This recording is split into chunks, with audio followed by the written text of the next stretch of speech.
Hello, Drew. Dean, how are you? All right. How are you? Doing well, thank you. We are currently live streaming on YouTube. Okay.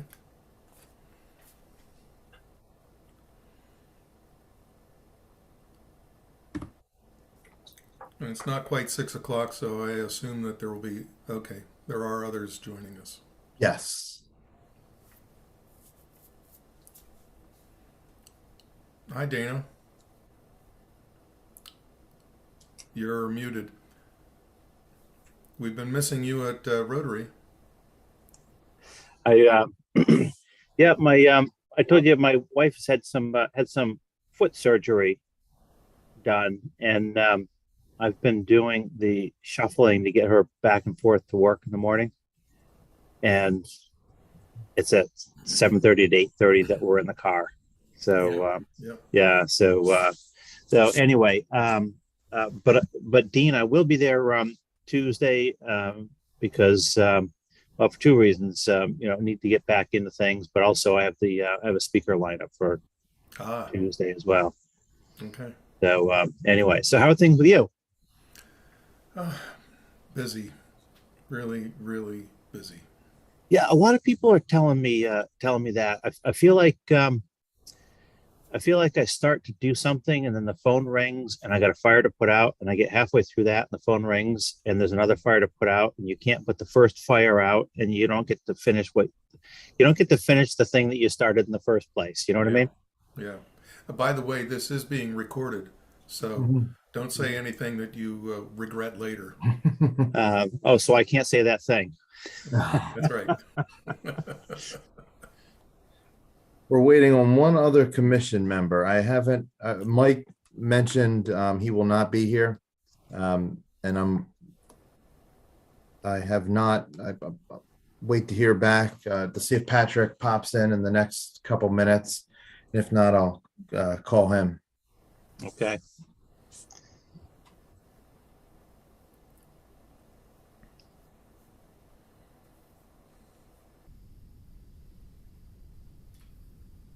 I'll confess that I hadn't had a chance to look over the proposed text for today until just now. So um, I may not have an in-depth analysis.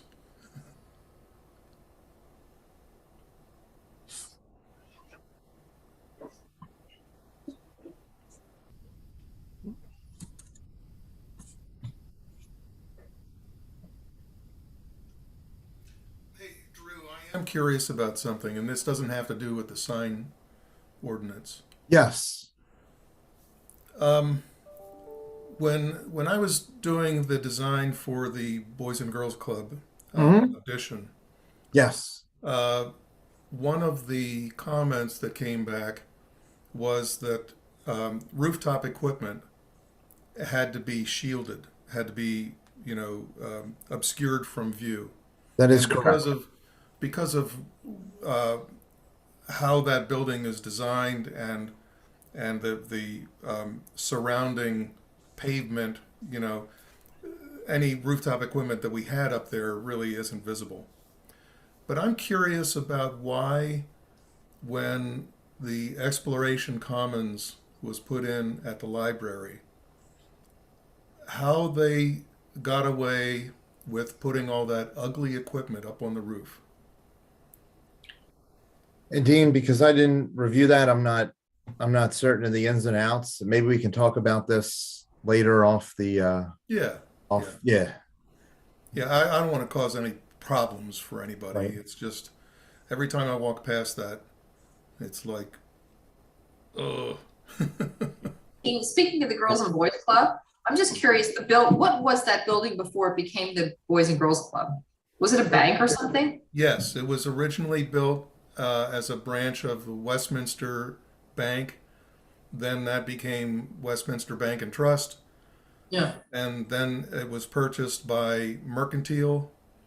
And Mercantile was then purchased by PNC. And, as a result of all that churning, PNC decided that they didn't need that branch, and so they put the building up for sale and they sold it to the Boys and Girls Club. Okay, I was curious because it has is it like marble facade? Or what is It's that? granite. Granite. So I Yeah. thought it might be a banky looking thing. I was wondering because, yeah. Well, and there's also a night deposit, um, Oh, kind of a vault door on the front of the bank or the building. So there's a clue for you. yeah, but I don't know what, yeah, it just looked, I never really know. It just looks like a fortress, that's all. So it's like, It's That got was a on really cool purpose. safe inside still. Yeah, yeah. Yeah. That was too expensive to remove. Well, I can imagine. But why would you want to take it out? It's such a cool architectural thing. Why Well, would you ever? there's, not only is there the night deposit safe, but there's also the vault inside, which is being used as a sound studio, sound recording studio. Oh yeah, I remember And, that. and there's also the foundation for the vault down in the basement, which they're using for storage. But the door to that vault that's down in the basement, Sam Cooke bought that and he put it in his house. oh. Well, before we Who get put it started, away? the Gettysburg Hotel on the square or the circle in Gettysburg, part of that used to be a bank, and they have a big walk-in vault where they have specialty dinners. You can walk in and you can have dinner at that's off of the ballroom. Anyway, I don't know. I That's pretty watched cool. me sitting there and just ready for that door to close. I don't know if I could do that stuff. Right. Hi, Patrick. Patrick, how are you?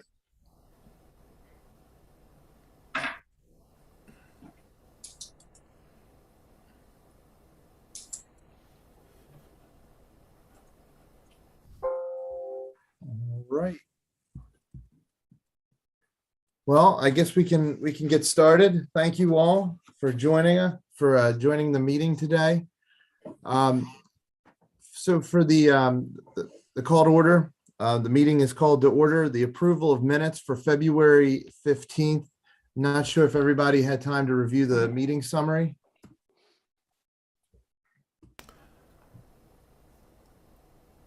I didn't.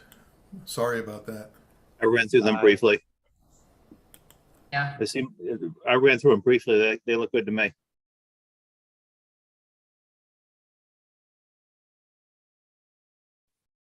You need a motion to accept? Yes. A I motion motion and to a second. accept.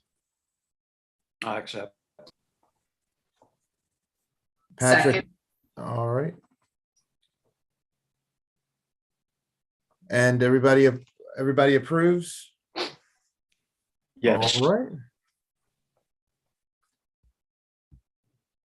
Alrighty, so for old business, new business is review and discuss draft sign code sections 164, 124 to 164, 129. This sort of concludes the proposed sign ordinance. The city staff will bring back all the updates, also have city attorney review that before the final product comes back, then is assembled. And I believe this would go to the Economic and Development Committee of the Mayor and Common Council, and then to the Mayor and Common Council for review and approval. Just to go through a brief background, a summary of the pages in front of you. Not as much as the last time we all met, but for non-conforming signs. So for 164, proposed 164, 124 non-conforming signs, which mentions that signs which do not conform to the regulations and restrictions prescribed in the zone for which they are situated, but which were erected in accordance with the regulation in effect at the time, may remain as long as the sign is not structurally altered in any way and shall be regarded as a legal non-conforming sign. sign. This would also include a signage application. So for this to be illegal, for each sign to be legally non-conforming, when the code changes, if that may occur, if signage didn't get a application for sign awning, they wouldn't be legally non-conforming. They would be illegal. Scrolling down the page to 164, 125E, or 125, yes, 125E. And Dana, you could probably speak to this section better than most people here with your background with signage from the sign industry. Very important always think it's very important if the sign somehow malfunctions, that the sign would be designated to either freeze the display in one static position or have a black screen, so there's no erratic blinking or anything like that would cause a public nuisance. Then just to go over the So Andrew, typically, yes. if you see an LED sign malfunction, typically it's a section of the display that isn't working, and the rest of the display keeps on displaying what it's supposed to. So, for lack of a better term, you would just have a black spot in the middle of the display. Okay.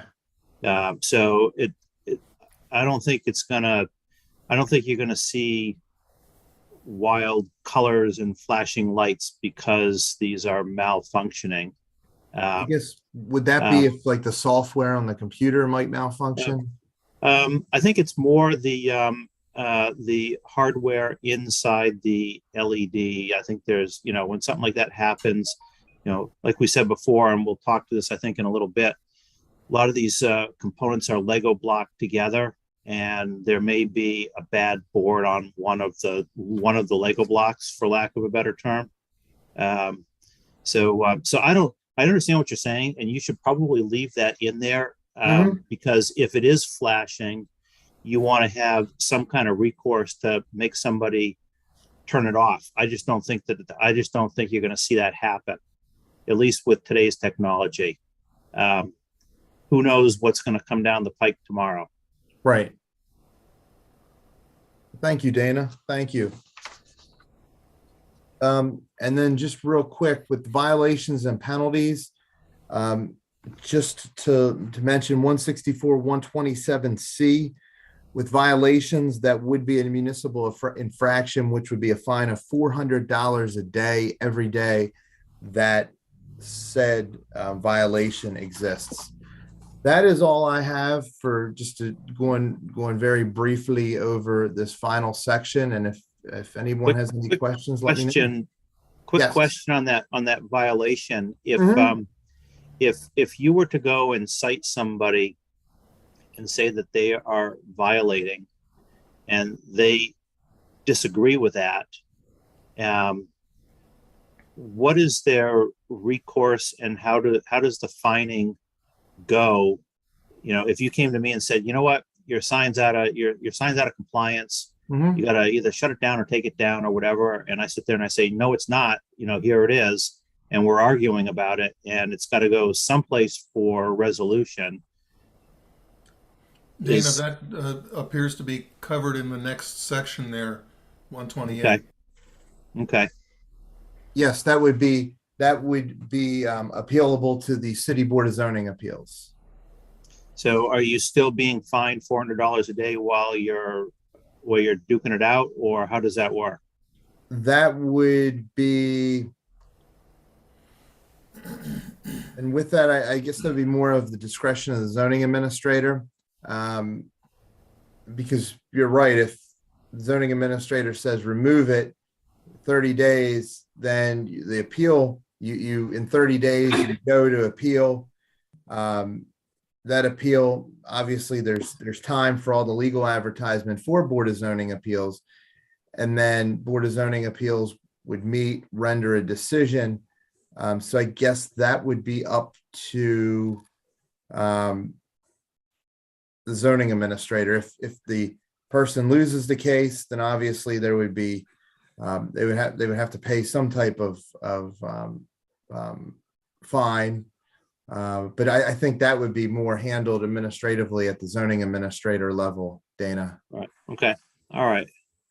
So my question about that, Andrew, would be, Mhm. so say they're cited and they said your sign's out of compliance, but they say, no, it's not, we want to appeal. Must they take the sign down or turn it off or whatever until the appeal? So they're not accruing a fine, or are they allowed to keep it up until the appeal says whether they, no, it's out of compliance, or yes, it is, or yes, it's in compliance? Like, how does that work? I mean, Yeah, that's kind of my question as well. I'm kind of looking at it the same way. I think it needs to be a little more specific.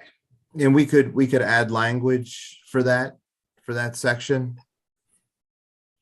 Yeah, I think we might want to, only because if that $400 is rolling from the day the notice of non-compliance is given and somebody's going to fight it out, they would certainly want to know, should they take it down or not in the interim?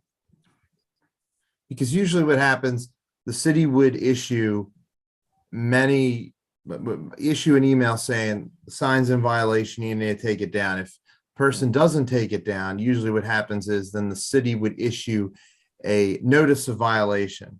And in the notice, we would most likely say you have 30 days to bring this into compliance, or you will be issued the note.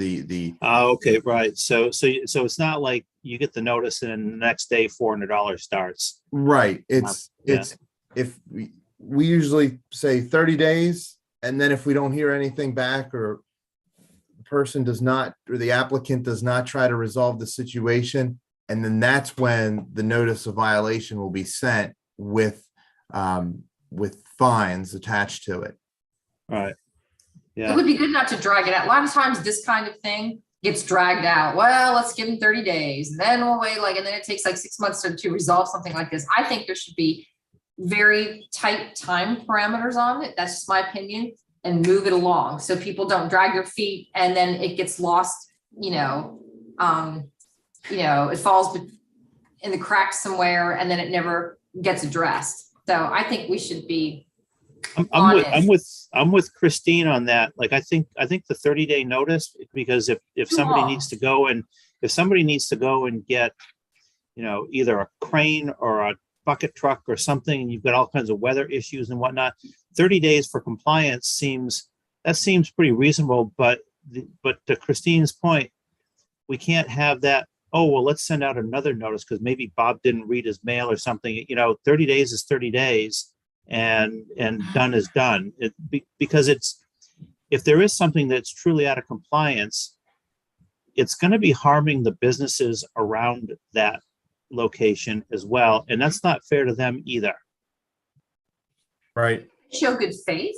If a business, they get a citation or a notice, that, hey, you're out of compliance, and they say, oh, geez, I don't think I am, but, either turn the sign, whatever, and then work with them that way, not just start fining them, but say, okay, now you realize you are, so why, in the meantime, turn your sign off or take it down, whatever it is, something easy, but know that the clock starts now, and not wait and drag your feet, because that seems to happen with a lot of different things like that, So I think it should be a little more clear and not give people, if somebody says, well, I tried to get a crane or whatever, but it's going to take a few weeks, then that's not their fault. But they're at least working on it. So Right.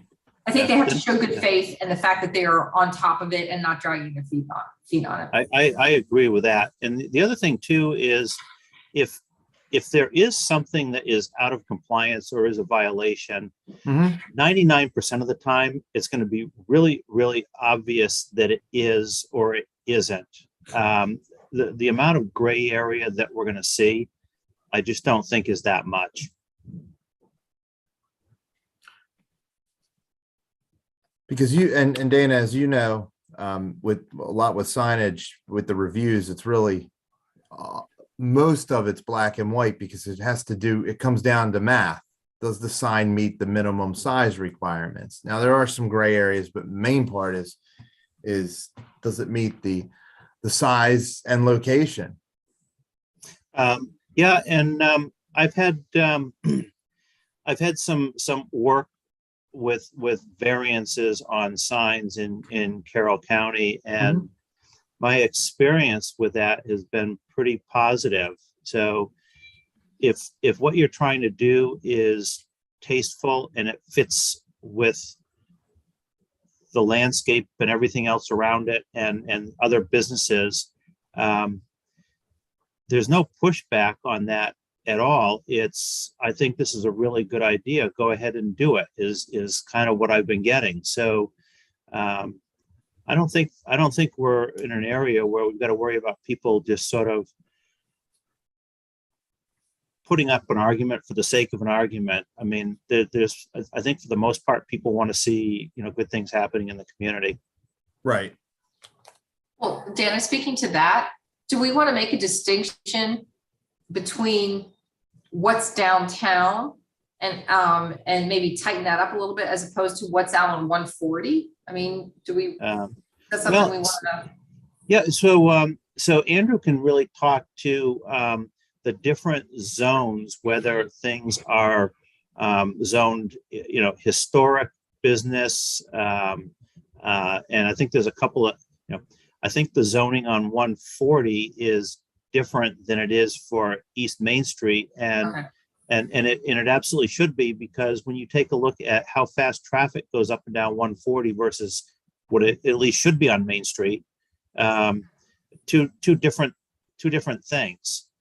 So I'd be all over making sure that those are different, but making sure that business owners have a viable opportunity to advertise their businesses at the same time. So I just want to make sure that, we take care of that too. Yes, and Dana, predominantly the zone along Maryland 140 and 97, that corridor there, the Baltimore Boulevard is zone B business. So that has the front linear wall length times 3 would give you how many square footage of signage that you're allowed. In downtown Westminster, for instance, the central business zone is governed by the Standards for Renovation Westminster, which currently you have 2 times the front linear wall length. So you get a little bit less. And then up on 97 towards the airport, I believe that's the multiplier by 3. So in downtown, you do have less. And then there's also currently, for instance, you can't have freestanding signage on Main Street because it's not a divided street or highway. Right. All that makes sense. But there is an instance down on East Main Street where there should be some type of either a redefinition of what the street facing side of a building is versus what it currently is. So the example would be like the Winchester, not the Winchester Exchange, the Winchester West. Yes, yeah, because if you try to do 2 times the street frontage on East Main Street, but you've got 4 other sides of that building that face various parking lots in the back that are completely separate from Main Street. Everything on that building right now is out of compliance, but it's all reasonable. Like there's no reason for it to not be there. I think there are a couple of businesses that ran into that issue in the last couple of years and have moved out of there for that reason, because they weren't able to advertise their business properly. Can you elaborate a little bit on that, Dana? I don't understand that. If they're out of compliance, they're out of compliance? And why, I can't imagine that if their signs had to be a little smaller, that they suddenly decide that they can't do business and they have to move out of town. I mean, that's. Well, that's not quite the case. That building has, I can't remember what the linear frontage is on East Main Street, but when you go out into the back where the barbecue place is, where Ting used to have its office, there are 3 sides of that building that face the parking lot, with main entrances for those buildings coming in off the parking lot. The allowable for that building is calculated based on the linear frontage facing East Main Street, but there's got to be 15 offices in there. So you don't have that. That's an example of that building that faces the parking lot. It has absolutely no connection at all to Main Street, but it doesn't allow for signage. So I had a client that we were denied putting a sign up there because we were out of compliance. And they are not in that building anymore. And I don't even know if they're still in town. And so that's an issue that I would like to avoid, because if people are thinking that there's business opportunity in Westminster, it would be nice if they came in and they could set up shop and they found that they could stay there. But here's an example of at least one business I know of that packed up and left. So here's another question then. So I think the city should be flexible, but if you keep, if there's always an exception to the rule, oh, well, here, we'll give you an exception, then we'll give you an exception, and we'll give you an exception. What's the point of having like the ordinance? I don't understand. I agree with that. And everybody will challenge it. So one of the ways to do that is to take a look at the frontage that is facing the parking lot in that building. There's parking lots on 2 sides in the back, as well as the front of the building. And those are main entrances. So in a case like that, it seems to me that the back of that building should be looked at as if it were its own building and not part of what's on Main Street. Okay. Does that make sense? Yeah. I mean, Andrew knows that story a bit because I worked with him on that. And I just wanted right. And as it turned out, I mean, I think the allowable on that building was maybe 200 square feet. And I went and before my sign was supposed to go up, I think there was 600 square feet of signage out there. And Dana, if I may, that building, it is a unique situation because the building it's not a corner lot. 1 East Main Street is the corner lot. Right. And then since the back of that doesn't butt up against the street, you get the front wall length times 2 per the standards for renovation of Westminster. Right. And that's sort of the unique situation with that property. It's not a corner property, but it looks like a corner property because that building's bigger than the historic building. It's bigger than most, and it houses a lot of businesses in there. Mm-hmm. So there's a lot of call them business condo boutique offices and things. So to Christine's point, what's the sense of having regulations if you're gonna keep making exceptions? I'm trying to look at it from, should we take a look at some of these properties so that we can figure out how we're going to write the regulations so that we don't have to make an exception for them because it's already part of the package that we're trying to put together. And at the same time, know that if you hit regulations that work for 80 to 90% of your properties, there's always going to be some that are going to be oddball situations that we didn't even think of as we're going through what we're doing right now. And we just Mhm. need to give ourselves the flexibility to not sort of, be walking it can't be hard line all the time. Right. I agree. You don't want to throw sticks at a business's feet, but then you do want to have some standards and not just Oh, I Yeah. agree with that. toss those out the window all the time. I agree with the standards. I mean, that's really important to do. I mean, you don't want somebody putting flashing lights up and down Main Street and just turning it Yes. into something obnoxious, I mean, we the town has a look and feel that I think are important to maintain. So, what would be the problem with having a different sign area criterion for exposed sides and rears of buildings? It's a great idea, especially when they're main entrances for those businesses. Yeah, for example, you could say, okay, for the street frontage, you can have a sign that whose area is twice the length of the street frontage. For the side and the rear, you could have signs that are 1 times the length of the exposure. Correct. So, And that would so- be a kind of a compromise.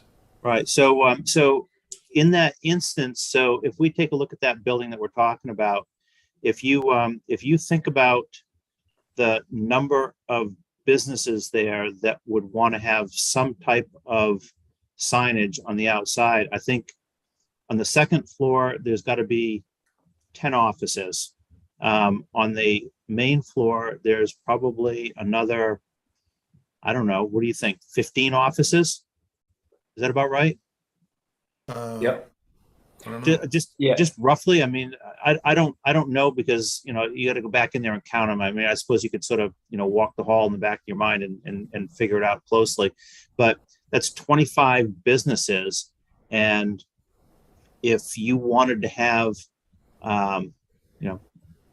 there's a bunch of light boxes out there on the back side of that building. If everybody wanted to put a light box up, would you say that, here's the size that you can put for whether it's illuminated or non-illuminated, or, do you, in that case, because you got so many businesses, you limit and say no programmable LEDs, but light boxes are okay? Or, what do you do? Or does the sign take the form of a directory type of sign? Yes. So that's where I wanted All of the to, businesses are listed, one after the other. to talk about this one. I was actually thinking you were talking about Winchester West, but it's Winchester Exchange. And, we work with those guys quite a bit. And most commercial buildings and owners go by a code, basically exposure and frontage versus interior units. So your interior units would be on a directory with much smaller signage. Unfortunately, you pay a premium for exposure if you're on an end cap or facing traffic with exposure. So what I was thinking was, I mean, obviously it's tough. If you're an interior unit, you're normally going on a directory with a smaller signage. If you face either the parking lot or Main Street, then I was thinking per your unit, not the full frontage of the building. So if you have a center door entering the building and you have 2 retail units on either side, or 1 on either side, I should say, then their 2 times should be their unit, not 2 times the entire length. And Oh, that's a great that's idea. where the forward facing would be different than interior units. That's an awesome idea. So it'd be you would have 2 uniform size signs in the directory. Well, Well- it wouldn't be a directory. The directory would be separate from that, because the directory would be listing the interior tenants. Right. Closer Patrick's to talking the- about exterior signage that you might put up that would be much more marketing specific towards your company. It'd be a light box or whatever else. Right. So near the common area, there's common area entry. would be the directory, and that would be a specific size per, I don't know how we would create that measurement. Again, I don't know if it wants to, I mean, normally it's a directory that has each, if there's 10, and like this building, it's kind of split the building in half. Whoever's closer to the front entry is going to be on that front directory, and who is on the rear section of the building would be on the rear directory. And it would be, one big panel with each business listed, and that panel will be close to the main entry. The businesses or more retail that face, have the frontage would be on the front of like their space with the frontage. I'm just thinking there too, with the size, it would be the 2 times their unit length from the common area door to the end of the building versus the full length. But the directory would be separate for interior units. Do we have any criteria for directory signs? I don't remember that. I'm not Not sure. that it might be 1 square foot, Dean, What? 1 square foot? in the standards for Who's gonna see renovation. that from the Westminster. parking lot? Yeah, exact. That's exact. I'm with Dean on that one. I guess with this though, I we just have to make sure that there wouldn't be too much signage, because essentially the Winchester Exchange building's like a shopping mall. And The Winchester Exchange, excuse me, that's the one on, that's the one up by Rock Salt, right? no, that's No, that's No, this is Winchester West. further. This is other side of the railroad tracks coming up the hill. It faces- right, the back of it- right next to the sub shop. Back On of the Main face is Street? Paradiso. So you know where Julianova's is? Oh, Yeah, yeah. That's, Yeah, it's- the building that Oh, has on Julian Longwell Ovis on it. Avenue, the corner of Longwell Avenue in the is that what you're talking about? No. It's the building that has the Chamber of Commerce office in there. Julian Ova's deli.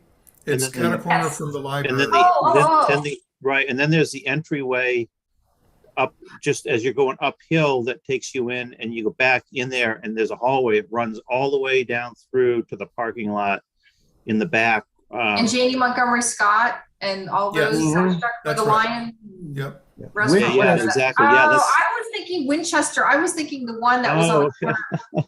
Winchester Because- West. that was the Oh, old city okay. office building. Right. Yeah. That's where the Okay. city offices. So yeah, the directory. Well, yeah, I mean, it's back facing. So has the city looked in to see what other cities do, like Annapolis or Frederick, or, what do they do? When I mean, I Well, think that's what I was they've got talking about. standards as far as at least aesthetics. What? when I went and drafted the proposed code, I did look at different cities around Maryland that have had sign ordinances complete since 2015, when the Reed versus Town of Gilbert ruling came out, also nationally as well. And I mean, this, in my opinion, this would be more like a shopping mall. And with the shopping mall, like Town Mall of Westminster, the retailers inside don't have lit box signs, or even for that matter, signage on the exterior of the building.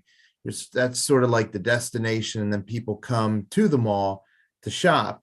And with this particular building, I mean, you could have a directory out front.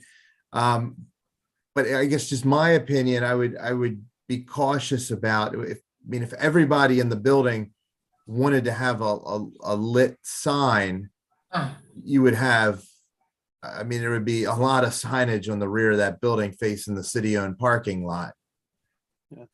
But you know what?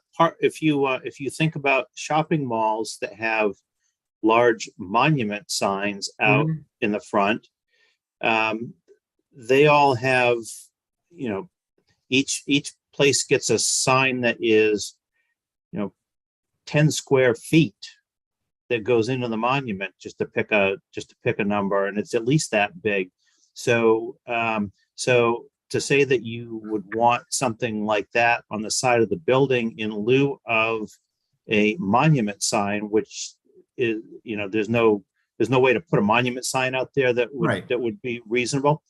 And the other thing too is, I don't think that comparing that building to a shopping mall is a real good comparison because it's different types of businesses. I mean, you go in there and it's accountants, it's, you know, there's hairdressers in there, there's Bookshop. shops, there's you know, there's an IT company in there. I mean, it's all kinds of things where, you know, malls can be destinations because when you go in there, you know, people go to the mall, they want to spend money, but they don't quite know what they want to spend it on, and they're looking around to figure it out. If you're going into Winchester Exchange, you're going in there because you're looking for a specific business, and you need to know that it's there. So it's a whole different game. Well, I don't know about that, Dana. I think, you know, there are retail uses in there, and the building is organized like it's a mall. I mean, you've got Cultivated, you've got Rudolph Books, Rudolph Girls. You know, you've got there's a hairdresser in there across the hall from them, in addition to office uses. You know, I was gonna say it's unique. It is and it isn't actually like a shopping mall. So it is unique. That's for sure. Yeah. Yeah, I would definitely not call that a shopping mall. Lower level retail, I would call kind of an interior shopping mall. I mean, that's what it originally was designed as a long time ago, but then you have the office space. So it's definitely unique. Combination of, I was going to say it again, kind of a commercial building or developer investor code too, is with the signage, almost like the linear feet and your square footage as to how large your sign can be. If there's a monument sign, if you look at most of them, the positions are for key big box store retailers. They're going to have the largest places to put their signs, and then the spots or places for signage get smaller per the other tenants and how large their units or buildings are. But yeah, this one, you wouldn't have a monument sign. So that's where I was thinking it comes kind of down to the owner of the building too, how they want to provide signage to especially interior unit tenants, because they're going to be on a sign without any, you know, backlit, any lighting really, unless it's like an overlit lit sign, but it is a directory. And that's where anyone with exposure would have signage, more marketing signage that may include lighting. Again, that's a unique building to discuss actually. And we just want to make, with the code, just to make sure that especially downtown, that the signage is done well, that it complements the historic nature of downtown Westminster. Absolutely. 100%.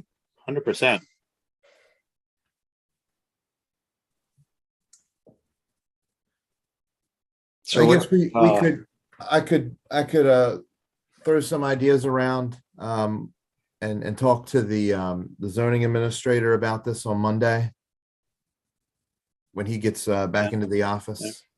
Are there any Fine, other that's- buildings Go ahead. that you all can think of that have unique issues like this one in town that would also we could also look at as an example and maybe a solution? I mean, if you know, sure. if we've only got one building that's an issue, let that one be the one that, you know, that the variances are going for, and don't worry about it, because you're still writing a set of guidelines that meet 90% of the businesses, and that's pretty good.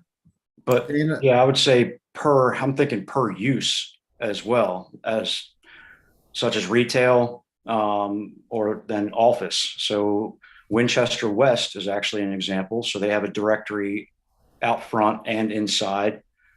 Now you move up front where the city office is stretched out front, which now that whole main level, or at least a portion of, could be storefront retail. They would get that stretch of, you know, full length of across the front, and the interior units would be on the directory on that kind of main side entry. We also have the firehouse, 66 East Main, the old firehouse on Main Street. So you have 3 retail tenants up front, and they would have, is what I'm again, thinking the 2 times their linear footage of their unit to use above their retail shop for their signage. There's a hallway that goes back to the back of a very large space, but you only have the front door, really. I mean, down the side, I guess, for the hallway, but it could multi-tenant back there. So those signs would be maybe on the side of the building, not above just that door for the hallway because it's so small right there. And then there's offices up top. So then they would be on a directory near the main common entry, which there is. So there are a couple buildings that are similar, multi or mixed use, multi-tenant, multi-level, exterior or retail with exposure, and then office and interior without. So you think there's enough that we should really have a set of guidelines for that type of building as part of what we're doing tonight? I feel like there should be something to break it down and specify to make it easier for new businesses or current businesses to understand what they can do, and building owners to be able to convey that to potential tenants. Yeah, when you started running through all these different examples, that's where I was going. I think you're right about that. Another type might be a business that is only facing the rear. There's one that I can think of that faces Winter Street. It's the City Park Gaming and Beer Place or something like that. Anyway, they only have a presence in the back of the building. And, we don't really have any criteria for that kind of a business. And Dean, one other place was where Cultivated used to be, next to the Boys and Girls Club. That's right. Mm-hmm. Yeah. Is that is where Cultivated? What? Yeah, she had access through the building. I was just wondering if it was actually a separate building or if it is attached. I think it is attached. I think the way to look at that one is it is a separate building initially, but there is a shed attachment that has coupled the two together at the back, if that makes sense. But I think it's connected, but I'm trying to remember when you go in the back way, when you go in the front door and look at the back of that building on the inside, I don't remember seeing a doorway that accessed into the rest of that building. I think there might be a back door that accesses like a little patio area that accesses a second back door into the main building. You're talking where Cultivated used to be? Yeah, I don't think there's an interior entrance. I don't think there's Into the no front of the interior building. connection there. So that building really does face the street. But there's also, I mean, what are you going to do for signage there? I mean, that building's kind of a bowling alley. So, if you were looking at street frontage on that building to calculate how big your sign could be, you're going to end up with a postage stamp.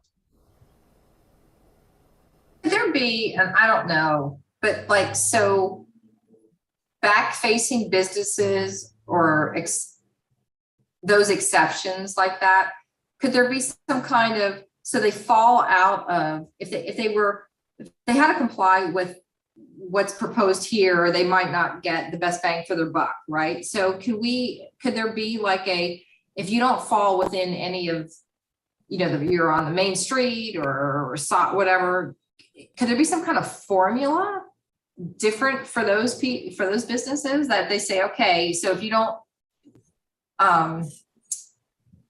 if this doesn't apply to you, then this formula applies to you as far as, how large the sign can be and all this other stuff. I don't know.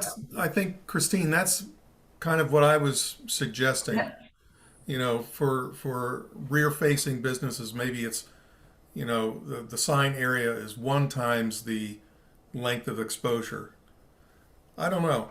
Another situation that I can think of is where Paradiso has their carryout place. It's Used to be. facing Locust Yeah. Lane, I think. Oh, it's the Life is Pizza place? place now. Pizza place. Oh, okay, all right. Yeah, but that Yeah. used to be where their carryout was. Yeah, That's a good question, because you have Locust Lane, but the other side of the building, it's that corner, then they face the alley as well. So would they have both? Well, for the what Life is is their Life is what is their Pizza, that would frontage? be They're facing the side. their main entrance faces the alley, Locust Lane. right? Because that's where their main entryway is, but the side of their building faces out into the parking lot. I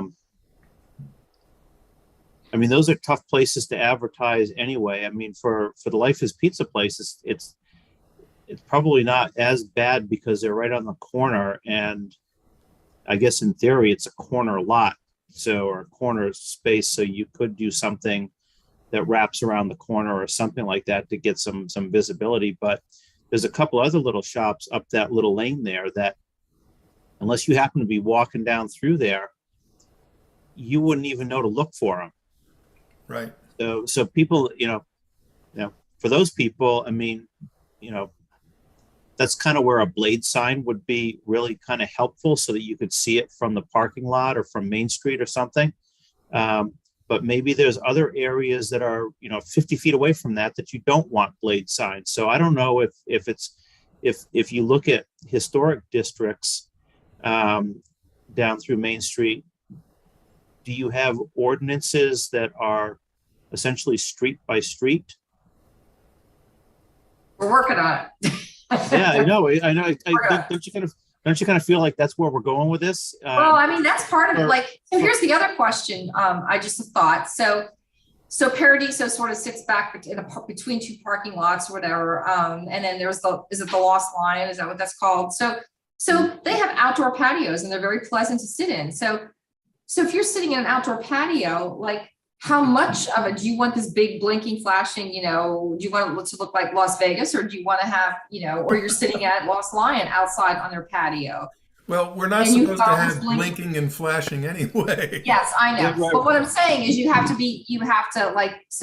or there's residential areas that face the back. Like, I mean, I think there's got to be some kind of balance there also.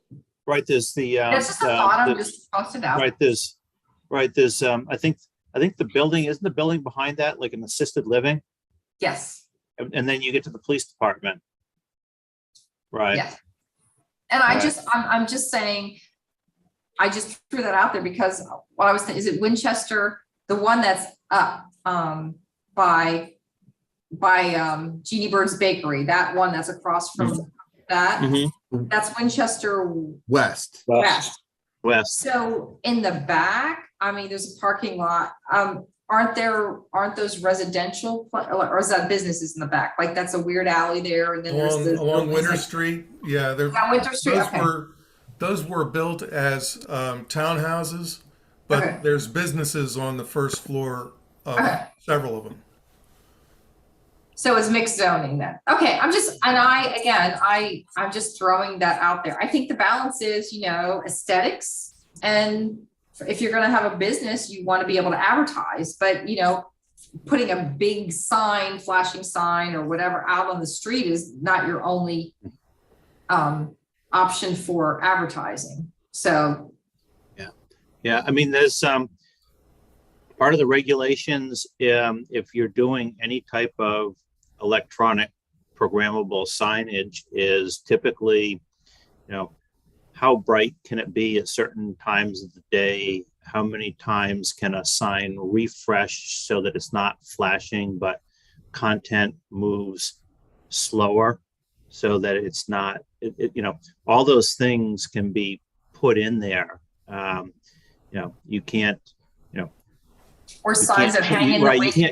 you can't change, content needs to stay on the sign for 15 seconds before you change it, or 30 seconds, or whatever it happens to be. So you can certainly do some things like that too. And that seems like a pretty reasonable approach. And if you're living near there, why wouldn't you'd certainly want it to be, regulated that way. And so, So Dana, so it's not a distraction. Well, yeah, especially if you got cars running up and down there, you don't want these things, you want them to augment your business community. You don't want it causing accidents, right? That's pretty inefficient. So just to be clear, that this new ordinance revision, so there are signs that are like on the outside of the building that could flash, or that are that don't flash, or just wood or whatever. But what about the signs?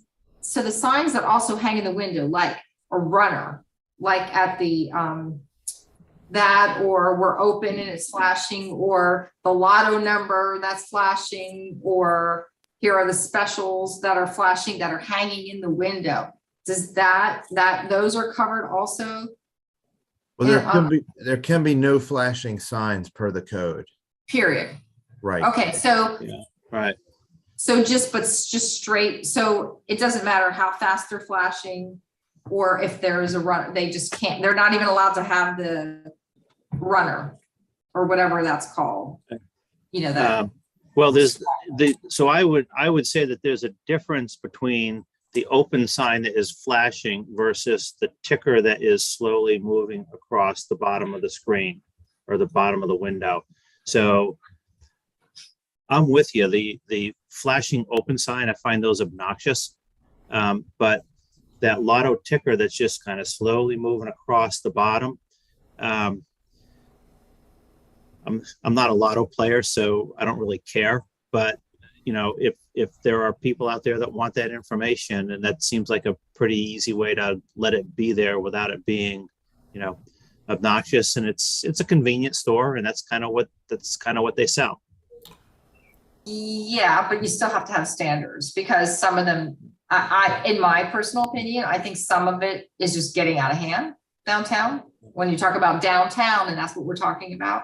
You're talking down where the railroad tracks come across. That's where you're talking, that area. But there's other places too. There are the pawn shop has all kind of flashing things, and not just that one, but then the other one. So that's and there are several other businesses downtown that have flashing lights right downtown. I will not name them, but there's a lot down there, and I just see more and more and more. So I mean, there's got to be a limit. Yeah, I mean, per what if Andrew is saying, it's against the ordinance to have it flashing. So Andrew, that one down there at the convenience store has been flashing for a long time. So that's a lot of money that's owed to you guys. Yeah, why has nobody been sent out to to find them or give them has somebody been sent out to tell them that they're out of compliance? Because we've been talking about this. In the convenience store, At least right in the that one. middle of town, we are currently in the process of addressing that with What the does that mean? What does that mean? You're currently in the process of addressing it. We've been speaking to him, and that should be taken care of. I'll go check tomorrow. I'm just curious, what does that mean? Like, how much time are you going to give them, or what? Because nothing's changed. It just, I drive that street multiple times a day, to and from work, downtown, whatever. And that's just one of the businesses, but there's more on the whole way downtown from end to end. So, but I see nothing that's changed. So I'm hoping that with a new ordinance revision, that maybe that can change. And I'll check that tomorrow, because as you know, Chris, the city is complaint driven, because right now, in the planning department, we have limited staff, and the planning department covers probably 40 plus different areas. But tomorrow I'll go out and look at that, and then I'll talk to the director when he gets back into the office on Monday about addressing other issues and other signage on Main Street. Okay, thank you. I'm just curious, because this is not just within the last 6 months. This has all happened. This has been going on. I mean, I've lived in this town for 7 years now, and it's just keeps increasing. So anyway, thank you for that. Yeah, I was And- thinking and, similar to, oh. sorry, Dean, I know you've been waiting. Go ahead. Right. Well, Dana, I was going to say as I read the section for electronic signs here that Andrew has given us, I don't think it would allow those ticker messages across the bottom because it says that electronic signs would display only static messages that remain constant in illumination intensity, don't have movement, or the appearance or optical illusion of movement. So to me, that would mean that you can't even have your, your waving flag graphic, that I see on a lot of LEDs. Well, when was this originally written? Like, how long ago was this written? I'm wondering if this is 25 years old that we're looking at, and digital displays were a new thing, then you might Well, this see is the new wording. On the right hand side there under So 125. I guess I would argue that. I mean, I think that there are ways to have some movement on electronic signs that are done in nice and tasteful ways that, I think having something that talks about the quickness of movement, because to your point, you don't want things to be a distraction for people driving and so on. But if somebody had an electronic sign out and it had the American flag that was sort of simulating, slowly waving in the wind, I think it's kind of hard to argue why that would be a problem. And the ticker with the lotto numbers and all that, I kind of look at that the same way. I mean, you certainly don't want to have the front window inundated with that, like running across the whole thing. But as a percentage of the window, if it's 5% or 2% or less, or whatever the number is that you want, and it moves at a certain rate or below, so that it's not distracting. I mean, I think it's okay. I mean, our jobs are to come up with some ordinances that we think are effective to maintain the town look and feel. It's not that we're not trying to put into play things that we just like. So, lots of businesses have, people that are advertising their businesses have different opinions about things than we do. And, their opinions all matter, and making sure that they have equal opportunity to go out and do things the way they want within certain constraints is what we're about, not to go out there and just say, here's what we want to have. Do you really think you need like three flashing signs in one window? Do you really, I mean, because that's some of what is downtown, and it's just increasing. They just keep throwing signs in the window from, again, not just right downtown, but from end to end. I'm agreeing with Christine on, I don't want to see too much of it. I think those open flashing signs are obnoxious. But I think these monochrome tickers that are, I don't even notice it when I go past that store.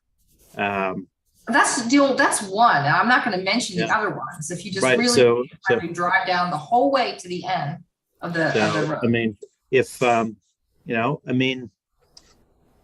where you're going with this is take all electronic signs out of, East Main Street, whatever zones those happen to be. I mean, if that's where you're going, then then just say it, and if that's what the committee wants, just put it in the bylaws here and be done with it. I'm not convinced that that's the best move, but I'm only one of a number of people on the committee. I just, my opinion is, I think you should be reasonable. If you want an open sign, whether it's flashing or not neon, and then you want the lotto number flashing and a ticker, and then you want your lunch specials. I mean, how many signs do you want in a window? Because everybody can do that. I mean, so like, it's like, I think Well, we're looking at the downtown here. We're looking at one street, basically. Right. And So, so there's nothing that says that you can't limit the amount of, call it moving signage, for lack of a better term, to a percentage of either the total sign or the total window. So if that convenience store has 50 feet and they're allowed 100 square feet of signage, then that makes it easy. You can say, well, that means if you got 100 square feet of signage, then 5 square feet can be changeable LED text, period. And that's within certain guidelines, that's it. So whether they want to do it with one thing or two things or three things or whatever, I mean, there's a limit. I was going to say maybe limited to one electronical or electric digital display within the window, separate from their, main signage. But yeah, window marketing. Yeah.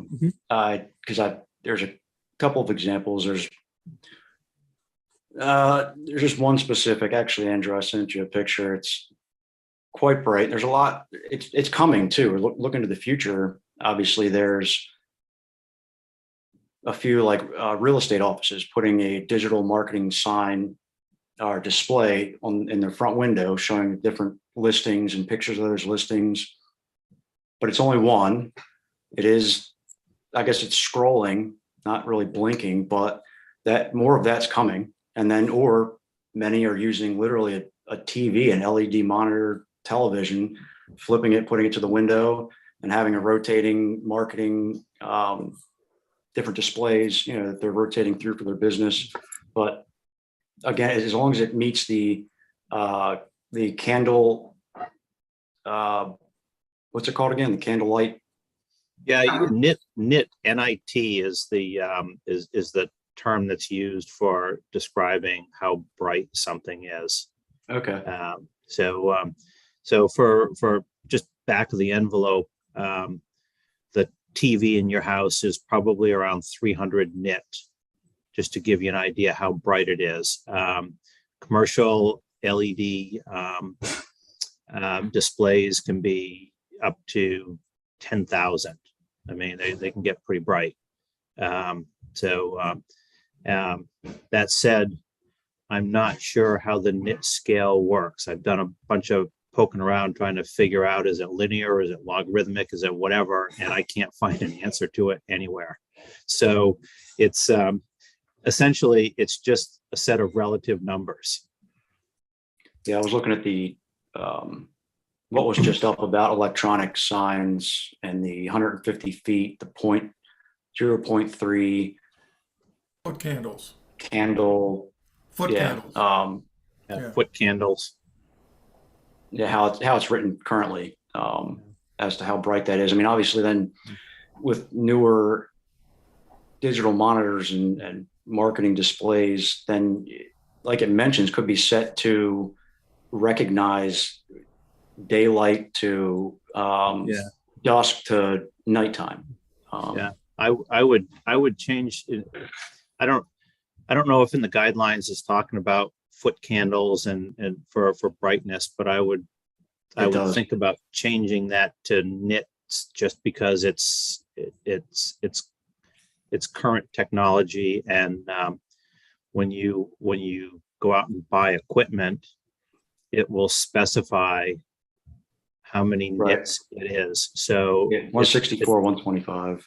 Right. So you can go in there and you just see what it is, and if the equipment meets spec, it meets spec, and if it has the ability to ratchet down to a certain whatever, then you can go ahead and use it. And Dana, I don't know how you convert foot candles to nits. and from what I've read, the meters that measure foot candles are relatively inexpensive. Do you know how much or what the device would be to measure nits? I would just look at the spec on the device and it'll tell you what it is.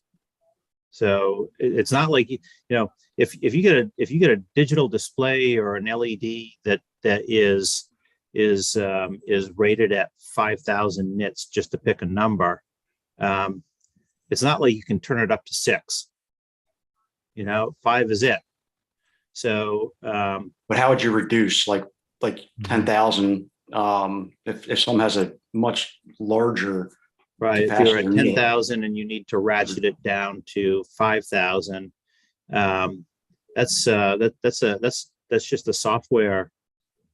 And so the question then is, well, if somebody's got something that you're okay to run it at 5,000 nits at a certain time of the day, but after 11 p.m. it needs to be ratcheted down to 4,000 or whatever. How would you ever know that it's down to 4,000? Correct. How would you measure that? Or yeah, I don't know. That's a good question. that would be, I think the business, whoever's operating the device, would have to show that it's programmed that way. Yeah, I mean, I think that's the answer. Like, it's pretty easy to go in and if you're doing the programming on this, all you got to do is take some screenshots and save them and send them off and say, here's what I've done. If, Okay, I don't know. I'm reading from something I pulled up here. Nits are a unit of brightness, or more precisely, luminosity.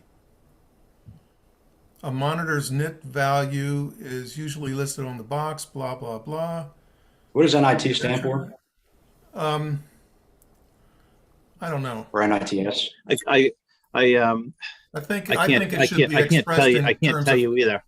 I think it should be in candelas, really, but Or maybe both. back to Maybe the reference both. issue of movement. In my opinion, any sign that's moving is going to be distracting to people. I mean, that's one of the reasons why, people want to make moving signs, is to attract attention. I'm not against signs, electronic signs that change their display, but I think I would prefer it the way Andrew's got it written in here, that they would change from one message to another message no more frequently than once every 10 seconds. The actual change process is accomplished in, well, it says 2 parentheses 1 second or less. I don't know what that means. But anyway, that would preclude moving signs.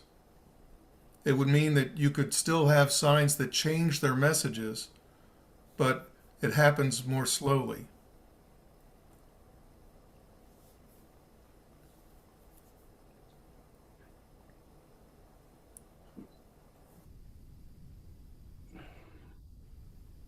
And Dean, that 2 is a typo. It should be 1. Okay.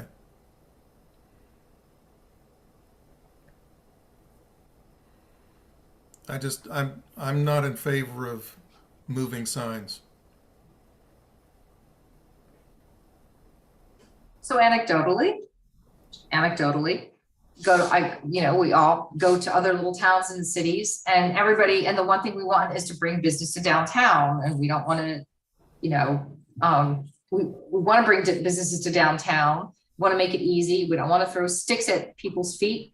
But when I go to other towns and cities, in the region, like Frederick or like Ellicott City or like Gettysburg or like Carlisle, I see lots of businesses in the town, no matter if it's, the town has 8,000 people or, 50,000 people, but those downtowns they have, I don't see all of this, all of the blinking and the lights. And I mean, that's again, anecdotally, but And there's plenty of businesses in those towns. So Sure. I'm thinking, I hear you. I agree. That's what we're talking about. I think in the previous meeting or even before that, but like to eliminate neon and blinking and it only be a certain level of nits on a digital display. Again, like Frederick, I'm pretty sure there's a real estate office with a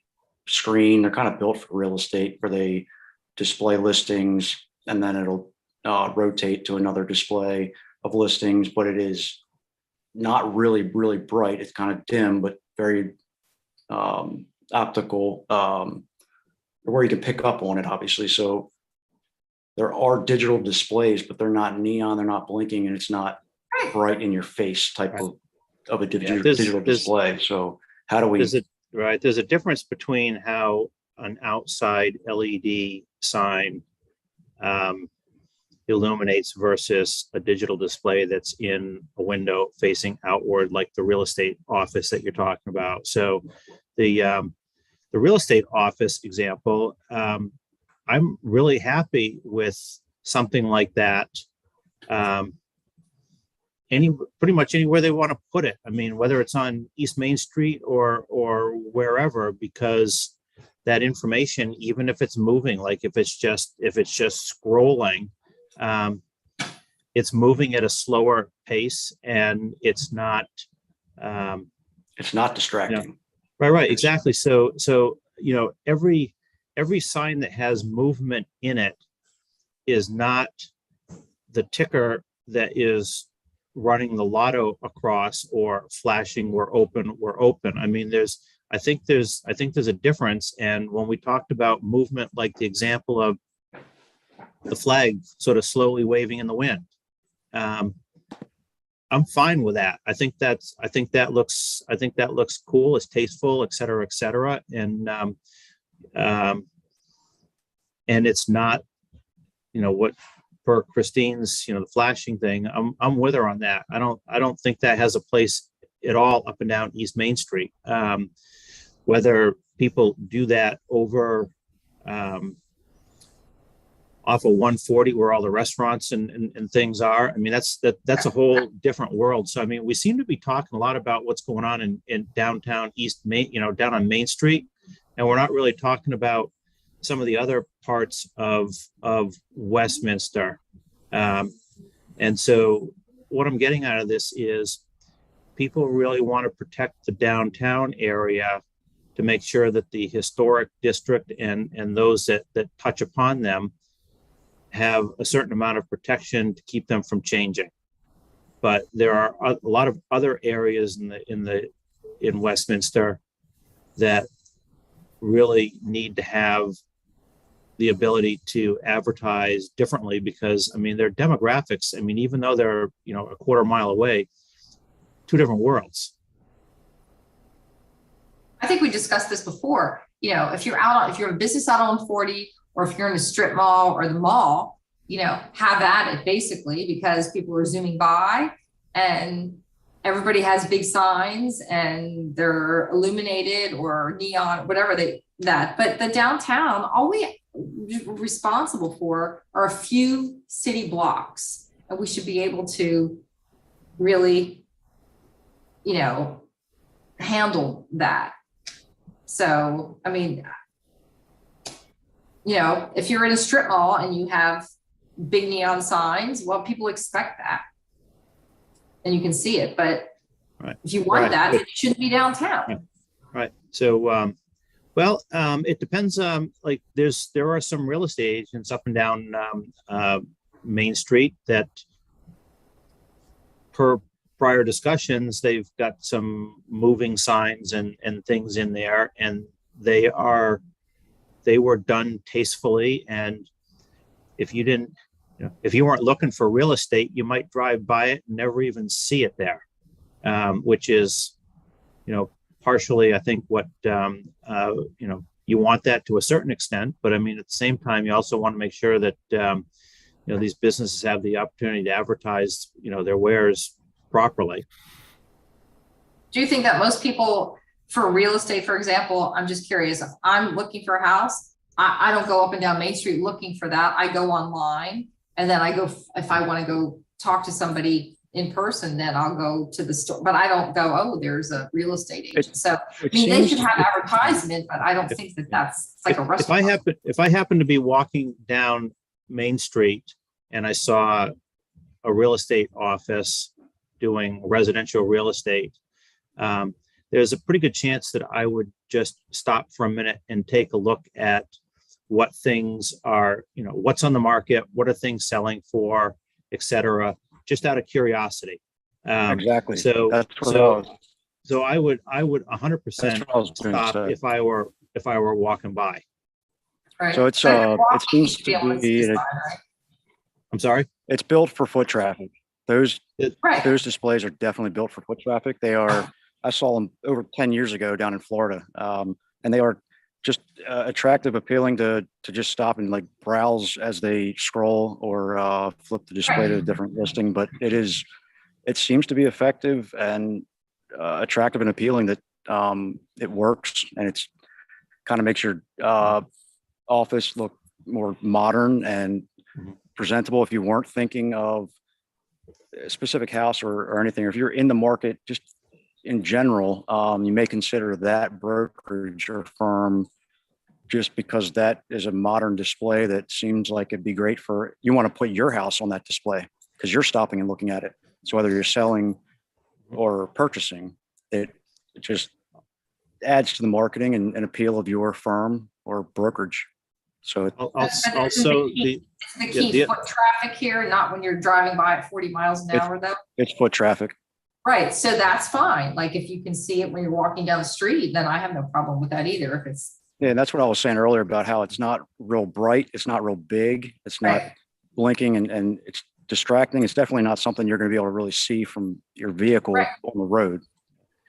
Yeah. It's also a lot more cost effective for the people that own and operate these displays. If they need to change content quickly, it's pretty easy to go in and upload, this house just sold, so we're going to pull it down. We've got another one that's a new listing. It goes up, and what used to take an hour and a half now takes 5 minutes. Well, that's streamlining the process, because it's not like calling your sign company to make a new sign or. Well, you could call me if you needed a new sign. Yeah, right. All right. Fine. You just give me a Actually, call. I do need to talk to you, but yeah.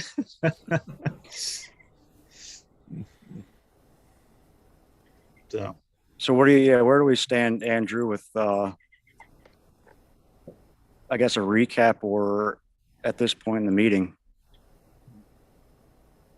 Well, I mean, it sounded like Dean was, and there was, I guess, some consensus on what's already there about message changing no more frequently than once every 10 seconds. And it cannot change more than once. The interval cannot be 1 second. And it sounds like with Main Street, more of maybe the smaller blade signs, obviously, than the larger lit signs. So I'm just thinking,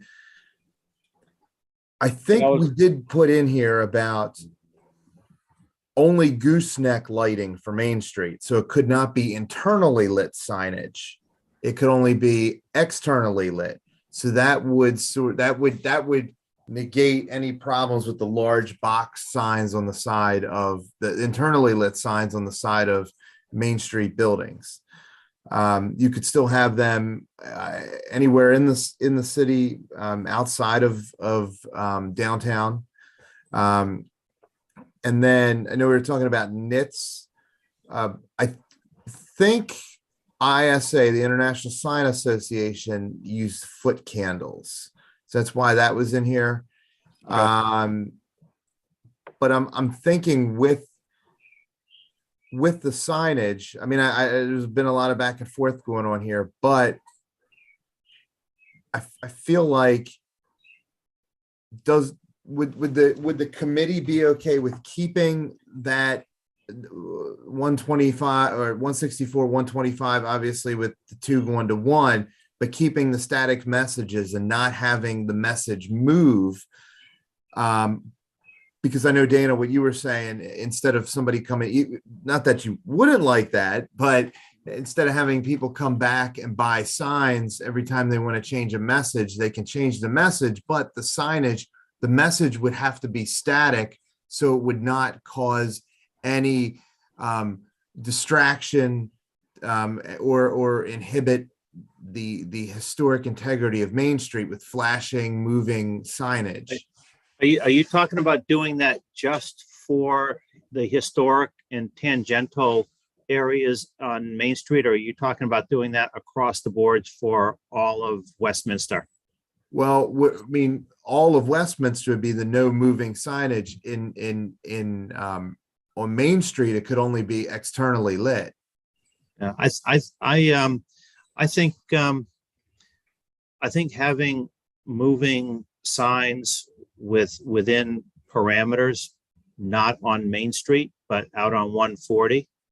I think, and especially when you take a look at, where the Staples store is in that little mall over by Cranberry and whatnot, that there's an area that is even off of 140 that, once you're in there, the only time you're ever going to see a sign on any of those buildings is once you're essentially in the parking lot. If there were signs that had moving content in there, Mm-hmm. it affects nothing on 140. I think, but I think even the stuff that's visible from on 140, when you get from say the Weiss Market as you're going up through to like the Plum Crazy intersection. I mean, that area is there's a lot of competition for the dollars that are spent in those areas, and letting people advertise as they need to, within parameters, I think is just fine. So I would say moving content within parameters for exterior LED signs. And you might even break out and have a different set of standards for digital displays that are in windows inside the building that are facing outward, like the real estate, because that on East Main Street, in my mind, is just fine, where having an exterior flashing LED sign is not. I agree with that. I was going to say the same. Like, I agree with you, Dana, that there should be a differentiation, almost just a different set of guidelines for downtown Main Street versus out on 140. And again, from our perspective, and you've seen it too, is that the businesses are definitely paying a premium for their frontage and exposure. Yeah. And that should be allowed to a certain extent, certain degree, like you said. How much movement, how quickly, how bright. So I agree with you on that. And then in downtown Westminster being static with the intervals. Yeah. And in downtown Westminster, that would be based off the zoning classification of the properties on Main Street, unless giving that you would put a like some type of signage overlay, but that's a whole nother discussion. But when you talk about digital signage out on 140, are you talking about actually having a digital sign on the building, a company? Like, it could be a building sign, but it'd be digital? Could be digital. We do a lot of combination light box and programmable displays that are put into monuments or on the sides of buildings, etc. And they work really, really well. So, the main message of the business itself is part of a light box that illuminates and is stagnant. And if there's specific messaging, then the programmable LED is used. So an example of that is out in New Windsor. There's a church out there. It's on your right-hand side as you're heading out, St. Luke's. And they put in a new monument sign a couple of years ago, and we did the light box for it and the programmable LED underneath it. And when we put that in, they said, we want programmable LED, but we're probably going to just turn it off most of the time. And we're only going to turn it on when we have something to say, like church is canceled this Sunday because of weather coming in, or, Easter services are whatever, that type of thing.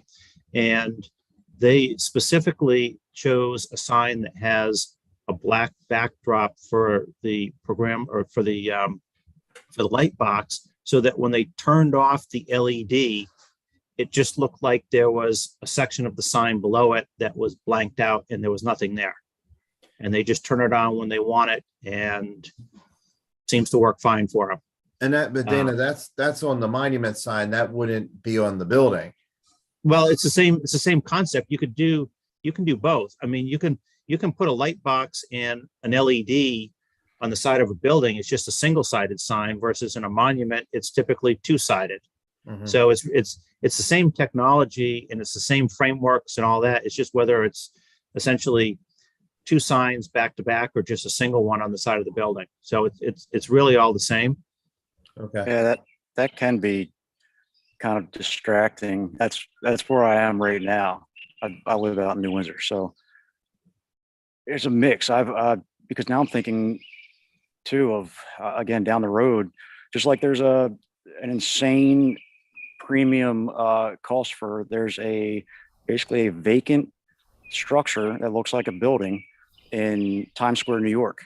The real estate developers, they bought it, put up framework, and literally covered it in digital signage to rotate signs through. And that's the same with now digital billboards. People are converting their billboards to digital because they can make a lot more money off of the rotation of many more people investing, or not investing, but marketing. And it's a little more cost effective for the people marketing because you're not up there the whole time, all day, every day. So yeah, there's a lot of research that says when you rotate the messages on those billboards, all of the messages that are there get looked at and read more than if there's just a stagnant message.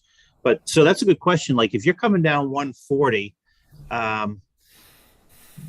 before you get to the Reese Fire Hall, as you're coming towards Westminster, on the right-hand side, there's a billboard that I think it changes up 3 different messages or something. And it's illuminated. Do you find that distracting when you're driving down through there?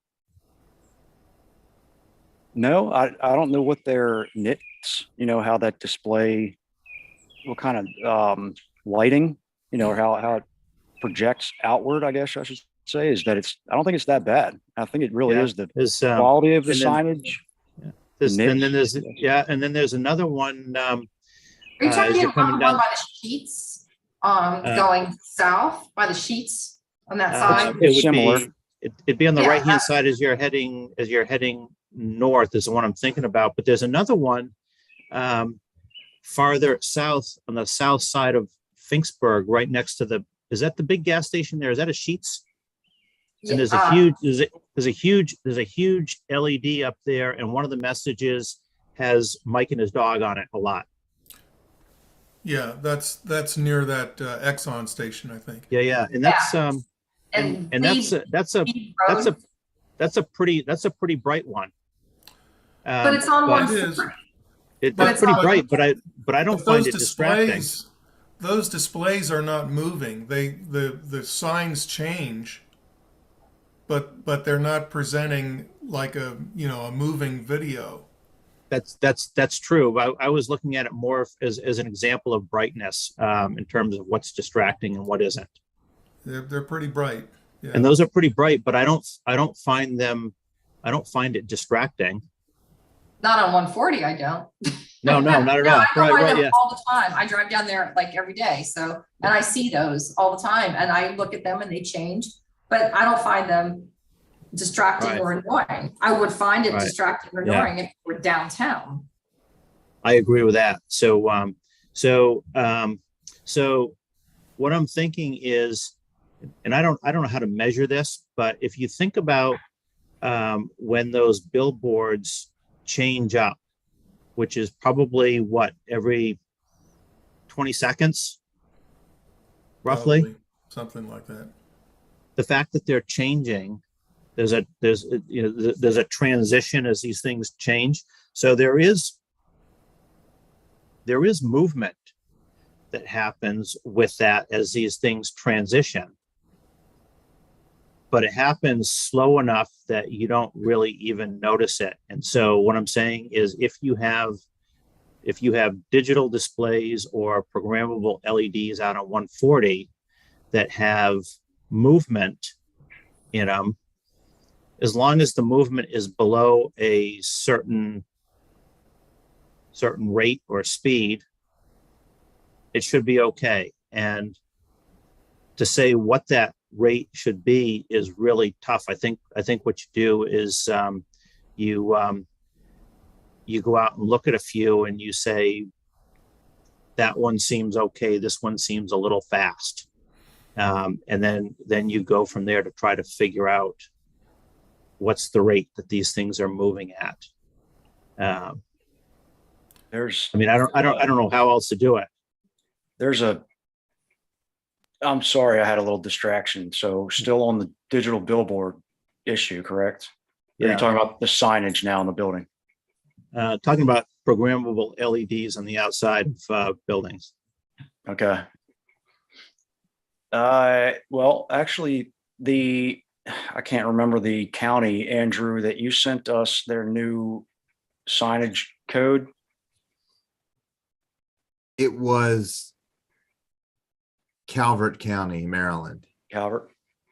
I was going to say to reference a couple of these topics, actually, to reference theirs, because when I was reading through, it does bring things up to a modern standard, actually, and looks forward as well, to just see what they're doing in reference to this. I mean, I don't know how quickly it can be distracting if you're rotating quickly from display to display or screen to screen. So I agree with that, what would be the standard? I agree that we can't have them rolling through really fast, but I think a certain amount of movement, I think is okay. And you'll know when it's too fast when you look at it. Right. And the problem is looking at it and saying, yeah, that's too fast. How do you put a number to how fast is too fast, so that you can say this is our limit for an ordinance? I think it can be done. That just reminds me of the Supreme Court justice, right, who said, I can't define pornography, but I know what it is when I see it. Well, true. Are you disagreeing with him? Hey, this is probably a worthy topic to discuss in a future meeting. You guys can't hear it, but my stomach's rumbling. So, yeah. Can we agree to get together another time to talk more about this? I agree. Sure. All right. So, all right. Andrew, I can also bounce over to you. I had prepared some stuff for this evening, and you can take a look at it, talking about the size of some of these modules for different LEDs, and I'll bounce that over to you. You can take a look at it. You can just include it in next meeting. I mean, I don't think it's a rush right now. Okay. And I would just like to go, if everybody's finished right now with new business, I would just like to go discuss moving forward. That's fine. I guess just to clean up some things, Dean, at the last meeting, you wanted me, or sorry, 2 meetings ago, you wanted me to contact the city of Baltimore to see what they did with Hamden for Christmas lighting. I contacted Baltimore City a couple times, and I'm waiting to hear back from them. And Christine knows this since she is on Historic District Commission, but I just wanted to let everybody on the commission know, the committee know, that Monday is my last day at Westminster. I will be transitioning over to Carroll County Planning. So I would just like to say, I would just like Make to that say, noise again, Dean. Yeah, right. I would just like to say it has been a pleasure working with all of you.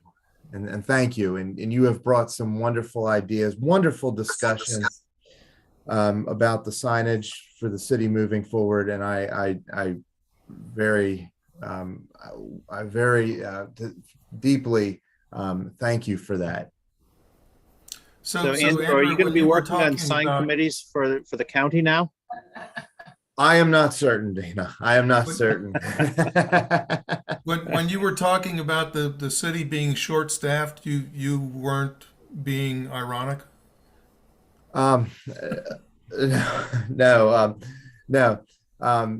I mean, they are obviously in the process of looking for somebody. But I know, Dean, not only were you my professor in college many years ago, but we've been on, I've known you ever since I started here at the city. You were on Historic District Commission as the vice chair. That's almost been 7 years ago. Don't remind me. But thank you all. You have brought some wonderful, lively discussions, and I really and truly mean that. That this has just been, it's been a pleasure working with all of you. Thank you. Pleasure's ours. Appreciate your help on everything, Andrew. Not a problem. It's been nice working with you, and I'll be working with you a lot more in the county as well. I'm sure we'll see you around.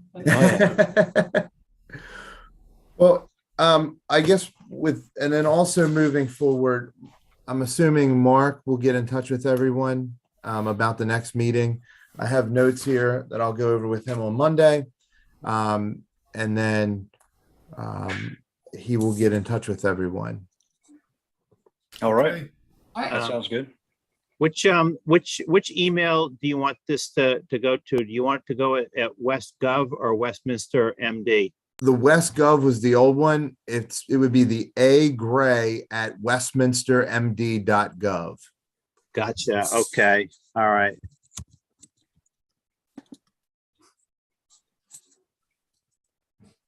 Andrew, thank you. Yeah, I was about to say, Thank you. All right. appreciate it, Andrew. Thanks, Andrew. Well, And All I'll right. see all of you All right. around town. all right. Yeah. Sounds good. Have a good night. All See you right. over Stocking's there. illegal. Andrew, I just shot that document over to you. You should have that in a second too. Sounds good. So pass that on to, whomever, and when you get situated, bounce your new contact info over. Okay. Sounds good. Okay. All right. Thanks all.